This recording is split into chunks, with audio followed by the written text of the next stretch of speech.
તો સુરત શહેરમાં ગૃહ રાજ્યમંત્રી હર્ષ સંઘવીનો હુંકાર, અસામાજિક તત્વો સામે દંડાનો ઉપયોગ કરજો. સંઘવીનું આ કહેવું છે. પોતાનું નામ સાંભળીને ગુનેગાર ભાગવો જોઈએ.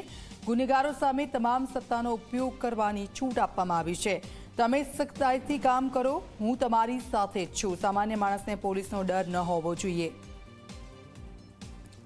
અસામાજિક તત્વો થોડા સમયથી સુરતમાં જે રીતે ચાકટા બન્યા છે અને તેને જ લઈને ગૃહ રાજ્યમંત્રી હર્ષ સંઘવીનું આ નિવેદન સામે આવ્યું છે. તમે સખ્તાઈથી કામ કરજો, હું તમારી સાથે જ છું. પોલીસનો ડર એ પોલીસ નામ સાંભળીને ગુનેગાર દૂર ભાગવો જોઈએ, ક્યાં એને ગુનેગારી છોડી લેવી જોઈએ, એવો ડર જરૂરથી પોલીસનો હોવો જોઈએ.